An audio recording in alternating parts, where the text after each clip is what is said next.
Se conoce como crimen de Alcácer al secuestro, violación, tortura y asesinato de Miriam Toñi y Desiree y de 3 adolescentes de 14 y 15 años en el municipio valenciano de Alcácer, España. Las adolescentes desaparecieron la noche del viernes 13 de noviembre de 1992, cuando se dirigían haciendo autostop a una discoteca de la vecina localidad de Picancet, donde se celebraba una fiesta de un instituto. La búsqueda de las conocidas como niñas de Alcácer tuvo una fuerte repercusión en los medios de comunicación españoles. El 27 de enero de 1993, 75 días después de su desaparición, 2 apicultores encontraron los cadáveres semienterrados en una fosa en el barranco de la Romana, un paraje difícil de acceso, próximo al pantano de Tous. El hallazgo de los cuerpos y el conocimiento posterior de las vejaciones a las que fueron sometidas conmocionaron profundamente a la sociedad valenciana. Las investigaciones policiales apuntaron a que el triple crimen fue cometido por 2 delincuentes comunes, Antonio Inglés y Miguel Ricard, de 26 y 23 años, respectivamente. El primero, considerado el presunto autor material de los hechos, huyó en el mismo momento en el que las fuerzas de seguridad procedieron a su localización. Aunque la búsqueda fue incesante, Antonio Angles aún se encuentra en paradero desconocido. En cambio, Miguel Ricard fue detenido, juzgado y condenado a 170 años de prisión en un juicio muy mediatizado, de los que solo cumplió 21 años antes de ser puesto en libertad. La instrucción del caso fue duramente cuestionada por uno de los padres de la niña, que de manera alternativa desarrolló una teoría de conspiración.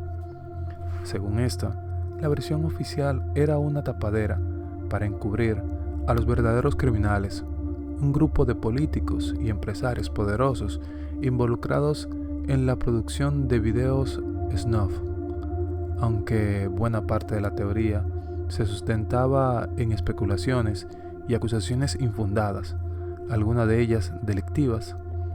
Esta arraigó con fuerza en el imaginario colectivo de la sociedad española gracias a su intensa exposición mediática. Miriam García Iborra, de 14 años, María Deseada Hernández Folch, Desiree, de la misma edad, y Antonia Gómez Rodríguez Toñi, de 15 años, eran 3 amigas del municipio valenciano de Alcácer. A las 8 de la tarde del viernes 13 de noviembre de 1992, salieron de casa de su amiga Esther, a quien acababan de visitar.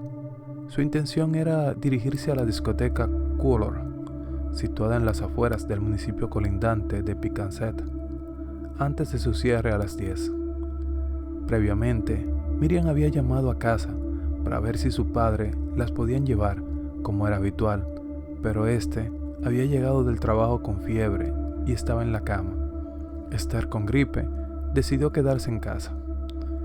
Para llegar hasta la discoteca desde Alcácer, había que recorrer una carretera que alzaba los 2 municipios, los cuales se encuentran separados entre sí en unos 2 kilómetros. El último tramo era oscuro y no había viviendas junto a la carretera. Era habitual encontrar en los alrededores de Color a jóvenes de las poblaciones cercanas haciendo autostop, a pesar de que los fines de semana el dueño del establecimiento fletaba un autobús y alguna furgoneta para transportar a los clientes.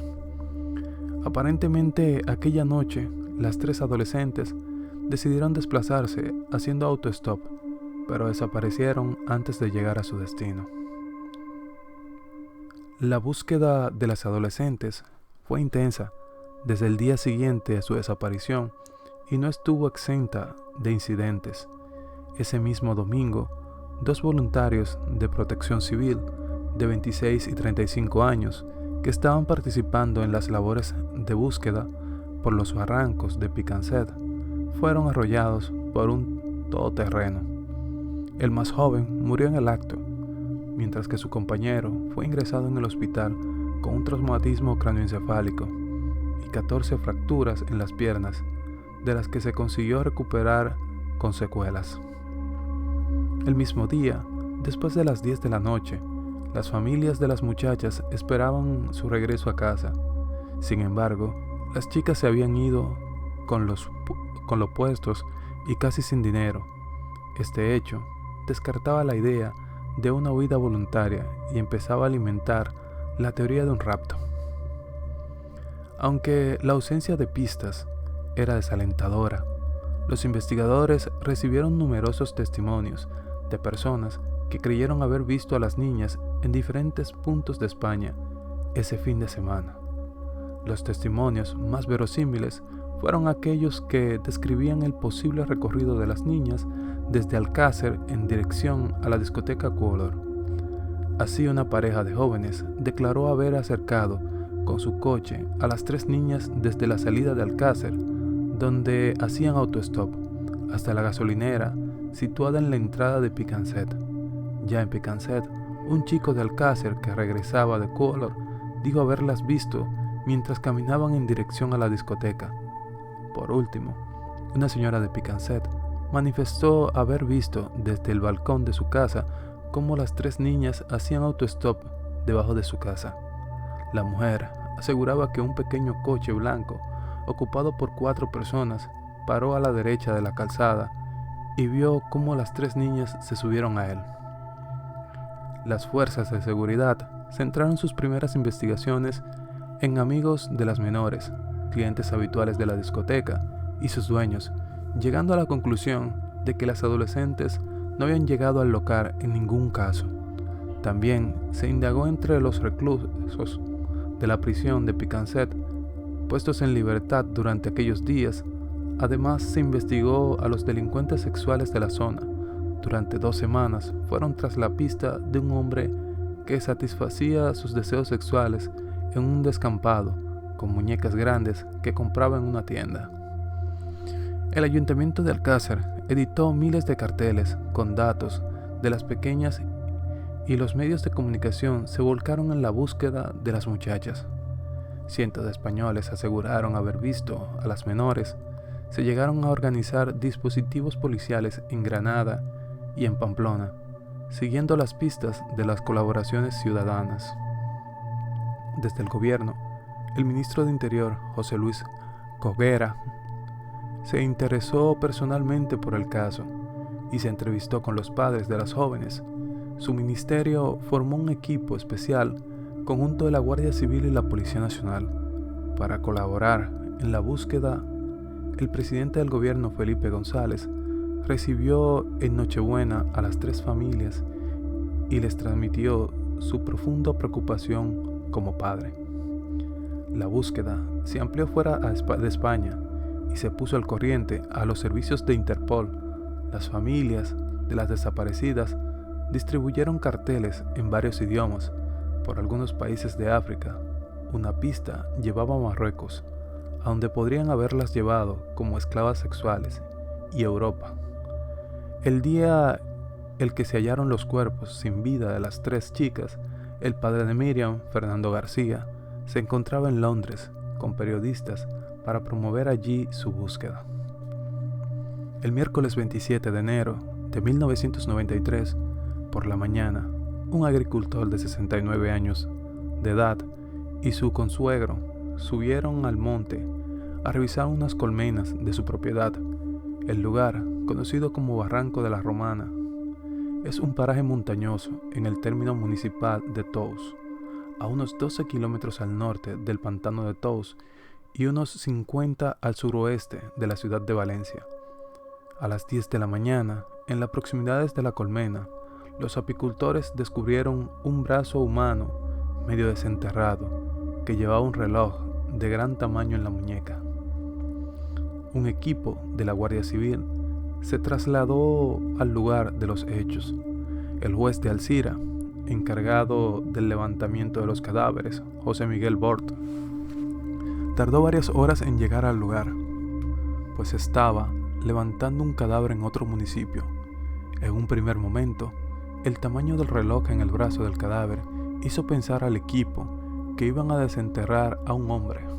Sin embargo, al excavar se descubrieron otros 2 cuerpos, los 3 de mujeres, en avanzado estado de descomposición. Los cadáveres se hallaban envueltos en una alfombra grande y nueva en el interior de una fosa de grandes dimensiones que había sido excavada a propósito. Los cuerpos estaban maniatados y apilados unos encima de otros, sin tocarse entre sí. 2 de ellos presentaban la cabeza separada del cuerpo. A pesar del deterioro de los cadáveres y sus prendas de vestir, los colores y los tejidos eran muy difíciles de identificar. Los expertos ya apuntaron que podrían tratarse de las 3 niñas. El juez declaró secretas las diligencias. Además de los cuerpos, en los alrededores de la fosa se hallaron objetos de diversas índole, como un cartucho sin percutir y un videojuego. Sin embargo, la pista más relevante fueron unos trozos de papel que se encontraron junto a unos matorrales. Tras su reconstrucción, resultó ser un volante del Hospital La Fe de Valencia, a nombre de un tal Enrique Angles Martín, que había sido atendido de sífilis unos meses atrás. Este volante fue clave para identificar los primeros sospechosos. Una vez desenterrados los cadáveres, fueron trasladados al cercano municipio de Yombay. Sin haber realizado la autopsia, no existía la certeza de que los cuerpos hallados fueran los de los adolescentes desaparecidas. Sin embargo, todos los indicios apuntaban a que se trataba de ellas. Los familiares se reunieron en el ayuntamiento de Alcácer, cuando a última hora de la tarde se les comunicó la noticia. A las 11 de la noche acudió el presidente de la Generalidad Valenciana, Joan Lerma, para estar en contacto con los familiares. Poco antes de la medianoche, los cuerpos fueron trasladados al Instituto Anatomopatológico de Valencia, donde permanecieron toda la noche antes de que se les practicara la autopsia. La tarde del 27 de enero de 1993, tras el levantamiento de los cadáveres y siguiendo la pista del volante médico encontrado en la fosa, la Guardia Civil se personó en el domicilio de Enrique Angles, en Catarroja. Enrique era el hermano de Antonio, un conocido delincuente de la zona ya fichado por la policía. En el domicilio se encontraban Enrique Angles, su hermana Kelly, el novio de esta y la madre de los Angles, Neusa Martí. Los 3 primeros fueron enviados al cuartel de Patrax y se procedió al registro de la vivienda. Durante el registro llegaron otros hermanos de Enrique Angles, Mauricio y Ricardo, acompañados de un amigo, Miguel Ricard, alias El Rubio, un guardia civil reconocido a este último como el compañero de fechorías de Antonio. También fue llevado al cuartel en calidad de testigo. Enrique Angles presentaba discapacidad intelectual. Las investigaciones concluyeron que el volante a su nombre, encontrado en la fosa por la tarde, fue realmente prescrito a su hermano Antonio, que había suplantado su identidad en el hospital. Enrique fue puesto en libertad esa noche y se inició la búsqueda de Antonio Angles. Los cuerpos de seguridad no consiguieron hallar el paradero de Antonio Angles, que había emprendido su huida desde el primer momento. Una de las primeras pistas le situaba el viernes 29 de enero de 1993 en una peluquería de Valencia. Los dueños del negocio alertaron a la policía después de haber atendido a un cliente que había acudido para que le quitaran el rubio teñido del pelo y que coqueteaba con la empleada. A pesar de la fuerte colaboración ciudadana, ninguna pista posibilitó su captura. Miguel Ricard realizó una declaración voluntaria cerca de la medianoche del 27 de enero debido a las contradicciones en las que incurrió su amistad con Antonio Angles y el hecho de que su coche coincidía con las descripciones de los testigos, Miguel Ricard pasó a estar detenido sobre las 5 de la madrugada. Horas más tarde, antes de la medianoche del 28 de enero, Ricard realizó su primera declaración como acusado ante la Guardia Civil, en la que confesó su participación en los crímenes.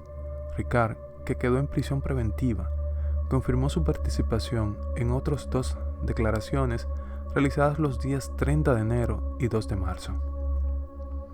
Unas horas después de su hallazgo, los cuerpos de las menores llegaron a la dependencia del Instituto Anatomopatológico de Valencia, donde permanecieron toda la noche.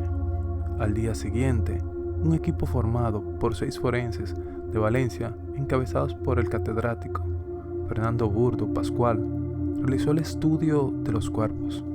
El proceso llevó 8 horas, entre las 9 de la mañana y las 5 de la tarde, y el informe derivado de estas autopsias fue remitido al juzgado 3 meses después. Inmediatamente después de las primeras autopsias y por requerimiento de las familias, el catedrático Luis Frontela realizó una segunda autopsia, más minuciosa, a los cuerpos de las adolescentes. En esta autopsia estuvieron presentes como observadores el equipo de forense valenciano y 2 guardias civiles que tomaron imágenes del procedimiento. Frontela llevó a cabo un estudio del ADN de los pelos que se encontraban en los cadáveres y su ropa. Se hallaron 15 pelos, de los cuales 12 no pertenecían ni a Ricard ni a Angles, entre ellos una cana. Los 3 restantes se encontraban dañados y no se pudieron analizar.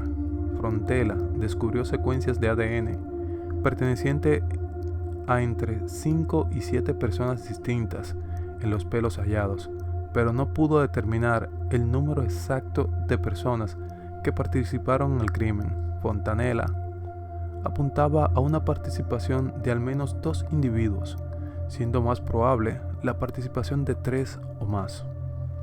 El estudio de las larvas halladas en los cuerpos, a las que Fontanella solo tuvo acceso a partir de fotos y videos tomados durante las primeras autopsias, sugirió que el tamaño de los insectos no se correspondía con el estado de putrefacción de los cadáveres. De este hecho, Frontella dedujo que las adolescentes fueron enterradas en 2 lugares diferentes. Además, la ausencia de livideces de los cadáveres le llevó a pensar que los cuerpos de las niñas o bien sufrieron una fuerte hemorragia o bien estuvieron sumergidos en el agua, aunque no tuvo datos suficientes para demostrarlo. El informe derivado de la autopsia fue remitido al juzgado 3 días antes del comienzo del juicio, 3 años más tarde. Miguel Ricard se autoincriminó en sus declaraciones de los días 28 y 30 de enero y 2 de marzo. Ricard explicó que la noche del 13 de noviembre de 1992, él y Anthony Angles recogieron en un Opel Corsa a las 3 jóvenes cuando hacían autostop en un lugar para llevarlas a la discoteca Color. Como ellas pidieron, las llevaron a una caseta abandonada situada en el paraje montañoso del Barrancón de la Romana.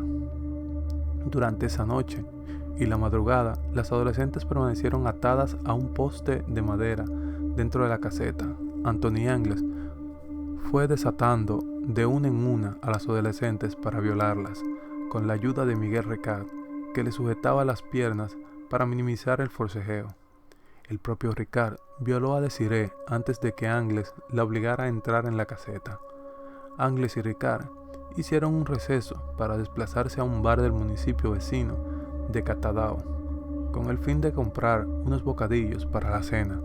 A la vuelta, Angles continuó con las violaciones y las vejaciones. Cuando terminaron, volvieron a atar a las adolescentes e intentaron dormir.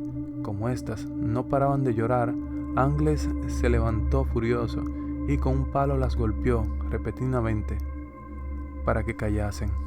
Unas horas más tarde, las obligaron a caminar a punta de pistola y a la luz de unas velas hasta una fosa que Anthony Angles había cavado horas antes. a unos 400 metros de la caseta.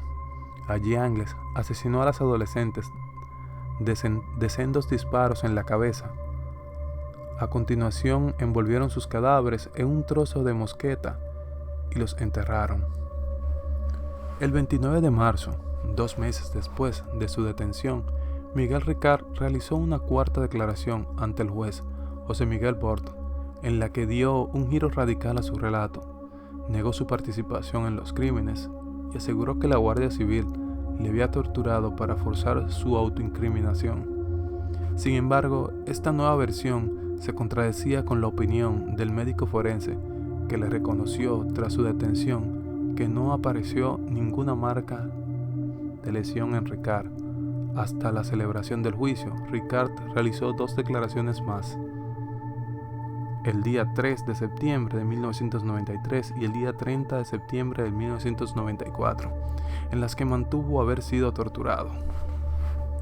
En sus declaraciones del 30 de septiembre de 1994, ante José Miguel Bort, el juez que instruía el caso, Miguel Ricard acusó a 2 personas más de participar en el triple crimen. Estas eran Mauricio Angles, hermano de Antonio Angles, y otro hombre. Hasta entonces nunca mencionó que Ricard, apodado como el Enano.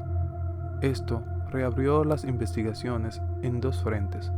Por un lado, la Guardia Civil debería encontrar al tal Enano, y por otro lado la Fiscalía de Menores había investigar la implicación de Mauricio, menor de edad en aquella época, en el triple crimen. Por su parte, los propietarios del bar Parador, situado en Catalao, afirmaron en el juicio que la noche del crimen Ricard compró 3 bocadillos, una ensalada y bebidas mientras una persona les esperaba en la calle junto al coche, cuya estatura no coincidía con la de Antonio Angles, pero sí con la de su hermano Mauricio. Finalmente, la implicación de Mauricio Angles fue descartada tras no encontrarse restos biológicos suyos en el escenario del crimen. En marzo de 1993, un colaborador de la Policía Antidrogas de Portugal aseguraba haber convivido con Antonio Angles durante 2 semanas en la localidad costera de Caparica. Según este colaborador, Angles le robó el pasaporte con la intención de tomar un barco que le llevase a Brasil. El 15 de marzo de 1993, la tripulación del barco mercante City of Plymouth encontró a bordo a un polizón portugués que al ser descubierto se lanzó al mar con un chaleco salvavidas. Este chaleco fue encontrado más adelante en la bocana del puerto, sin rastro del polizón. Aunque su búsqueda no cesó desde ese momento, el rastro de Antonio Angles se perdió en el mar. Un solvente empresario valenciano, cuya entidad no trascendió para evitar consideraciones publicitarias, ofreció a finales de abril de 1993 5 millones de pesetas a la persona que facilitase una pista fiable para localizar a Antonio Angles. Esta recompensa se uniría a la ya ofrecida por el gobierno. El 11 de septiembre de 1995 se encontró una calavera en una playa del condado de Cork en Irlanda, con el tabique nasal desviado, como el de Antonio Angles. Sin embargo, las pruebas de ADN que se le apreciaron fueron negativas. Por otro lado, en marzo de 1996, 2 guardias civiles se desplazaron a Uruguay para buscar al cliente de una prostituta cuya descripción coincidía con la de Antonio Angles, pero tampoco lograron dar con él. En la actualidad, Antonio Angles aparece en la web de Interpol como una de las personas más buscadas del mundo. El 1 de febrero de 1993, un hombre de 51 años se presentó ante la Guardia Civil para hacer una declaración voluntaria. Se trataba de Miguel Nicolás Cortana, alias El Deliria, el cual compartió celda con Miguel Ricard en diciembre de 1992, cuando éste ingresó en prisión. Debido a la relación de amistad surgida en prisión, Nicolás le propuso a Ricard que fuera a su chalet en el municipio de Liria cuando cumpliera la condena. Al salir de prisión, tras una discusión con su mujer, Ricard se presentó en el chalet de Nicolás para pasar con él unos días. Nicolás le contó a la Guardia Civil que una de esas noches dormían juntos en la misma habitación. Un hombre encapuchado entró en la vivienda y le amenazó con un arma de fuego para que le diera todos sus objetos de valor. Nicolás le dio 30,000 pesetas que llevaba en el bolsillo y el encapuchado le propinó una paliza con una barra de hierro. Al día siguiente del suceso, Antonio y Mauricio Angles se presentaron en el chalet para protegerle durante unos días. Nicolás creyó reconocer que el hombre encapuchado se trataba de Antonio Angles. Nicolás explicó que desde la llegada de los Angles al chalet comenzaron los comentarios sobre raptos y violaciones de niñas y de cómo ocultar las pruebas mediante un asesinato y entierro. Miguel Nicolás declaró como imputado durante las instrucciones del sumario después de que apareciera un pelo cano en la autopsia de los cuerpos. Cuando se comprobó que su ADN no coincidía con el del pelo hallado, se desestimó su participación. A raíz de este hecho, los medios de comunicación empezaron a denominar a Nicolás como el hombre del pelo cano. A pesar de que no tenía el pelo cano, ni siquiera se lo teñía. Miguel Nicolás llegó a asegurar ante los medios que la alfombra o moqueta que envolvía el cadáver de la niña era de su propiedad. Sin embargo, durante el interrogatorio del juicio negó haberlo visto y dijo que lo único que echó falta después de que los Angles y Ricard se marcharan de su chalet fue una alfombra blanca y un pico. A finales de julio de 1995, el Instituto Nacional de Toxicología remitió al juez un informe de los cabellos, semen y manchas de sangre hallados en la caseta del Barranco de la Romana, lugar en el que, según las declaraciones de Miguel Ricard, las 3 adolescentes fueron violadas y torturadas. De acuerdo con el informe, los cabellos correspondientes a Mauricio Angles, los restos de sangre a Roberto Angles y el semen a uno de los hermanos Angles, que no era Mauricio ni Roberto, por eliminación era Antonio Angles. Por lo tanto, el informe demostraba que los Angles conocían esa caseta y que habían estado en ella, pero no permitían deducir que hubieran participado en el crimen porque no se podía demostrar que estuvieran allí aquel día. Ningún resto biológico recogido en la caseta pertenecía a las niñas. En el interior del coche de Miguel Ricard, usado para raptar a las niñas, se halló un único pelo cuyo ADN también fue analizado, resultando ser del propio Ricard. El juicio por el triple crimen de Alcácer se llevó a cabo en la sección segunda de la Audiencia Provincial de Valencia. Comenzó el lunes 12 de mayo de 1997 y se prolongó durante 49 sesiones hasta el 30 de julio de ese mismo año. Miguel Ricard, el único procesado, estaba acusado de rapto, violación, asesinato e inhumación ilegales de 3 menores. Por estos hechos se enfrentaba a penas que oscilaban entre los 206 y 245 años de prisión. El sumario constaba de 4.144 folios repartidos en 20 tomos. Entre 1994 y 1996 fue reabierto en 3 ocasiones para incluir nuevas pruebas periciales que fueron retrasadas al inicio del juicio. El sumario contenía documentación que abarcaba desde el 27 de enero de 1993, día en el que se hallaron los cadáveres de las menores, hasta el 6 de noviembre de 1996, fecha en la que se cierra por cuarta y última vez. El viernes 9 de mayo de 1996, 3 días antes del comienzo del juicio, el forense perito de la acusación particular, Luis Frontela, remitió al tribunal un nuevo informe pericial en el que se documentaban posibles manchas de sangre, semen y otros fluidos orgánicos hallados en la alfombra que envolvían los cadáveres de las víctimas.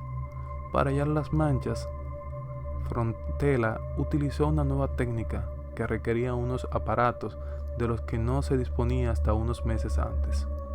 Fernando García, portavoz de la familia de Toñi y Miriam y padre de esta última, exigió la suspensión del juicio hasta que se analicen las nuevas pruebas aportadas.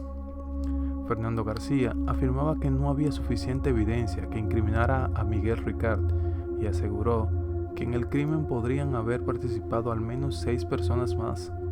Una manifestación en la que participaron unas 1.500 personas en Alcácer apoyó el aplazamiento del juicio. Sin embargo, el informe no consiguió modificar la fecha de inicio. Como consecuencia, García renunció a su abogado, retirándose así como parte de la acusación, pues consideraba que en esas condiciones el juicio era una pantomima. Durante la primera sesión, realizada el 12 de mayo, los abogados cotejaron la lista que relacionaban las 350 piezas de convicción del sumario con los objetos de la sala. La comprobación demostró que la Guardia Civil no había perdido ninguna prueba, como aseguraba Fernando García, deshinchando así su teoría alternativa. El fiscal y los abogados de las diferentes partes debatieron sobre el juicio. Se debía suspender para comprobar las manchas de semen y sangre descubierta en el último momento por el forense Luis Frontela con el ADN de Miguel Ricard. La sesión se suspendió hasta el día siguiente para decidir si los análisis se realizarían durante el juicio o si éste se paralizaría hasta tener los resultados. Finalmente, en la segunda sesión, el 13 de mayo, se decidió proseguir con el juicio sin ampliar el informe forense. En esa segunda sesión comenzó la vista oral. Miguel Ricard, los interrogatorios al acusado por parte del fiscal y de los abogados de las diferentes partes se prolongaron toda la semana hasta el 16 de mayo. Durante la segunda semana del juicio, testificaron la madre de Antonio, Ángeles, Neusa Martí, seguida de sus hijos Kelly y Enrique, Ricardo y Mauricio, así como los ex compañeras de Miguel Ricard, María Dolores Cuadrado. En la 10ª sesión del día 26 de mayo testificaron el ex compañero de celda de Miguel Ricard, Miguel Nicolás Cortona, la pareja que recogió a los 3 niñas cuando hacían autostop a la salida de Alcácer, y el matrimonio propietario de un bar en Catadao al que solían acudir Antonio Ángeles y Miguel Ricard cuando salían de acampada. Las sesiones del día 14 y 24 del juicio estuvieron dedicadas a la exposición de informes psicológicos y forenses. El catedrático Luis Frontela, responsable de la segunda autopsia, argumentó que los forenses valencianos procedieron de forma incorrecta en la primera autopsia y les acusó de haber provocado una pérdida de pruebas que podrían haber sido claves en la identificación de todos los posibles asesinos. Los forenses valencianos, por su parte, rechazaron las conclusiones de Luis Frontela, que diferían con su versión. No consideraron fiable el estudio de las larvas, primero porque la fauna cadavérica era escasa y segundo porque Frontela pudo haber recogido muestras de larvas durante su autopsia en lugar de haber hecho el estudio a partir de imágenes. Explicaron que un doble enterramiento de los cuerpos deja huellas muy reconocibles con respecto a la ausencia de lividez cadavérica. Los forenses valencianos aseguraron que los cadáveres presentaban un avanzado estado de descomposición y que no era posible llegar a las conclusiones de Frontela. Al respecto, el portavoz de los forenses concluyó: una autopsia significa yo veo, y eso está reñido con el yo imagino. El viernes 5 de septiembre de 1997, 36 días después de la conclusión del juicio, se dictó la sentencia por el triple crimen de Alcácer. Miguel Ricard fue condenado a 170 años de prisión por rapto, violación, asesinato, con los agravantes de despoblado y ensañamiento. También se le impusieron las costas del juicio y una indemnización de 300 millones de pesetas para los familiares de las víctimas. Y esta fue la historia.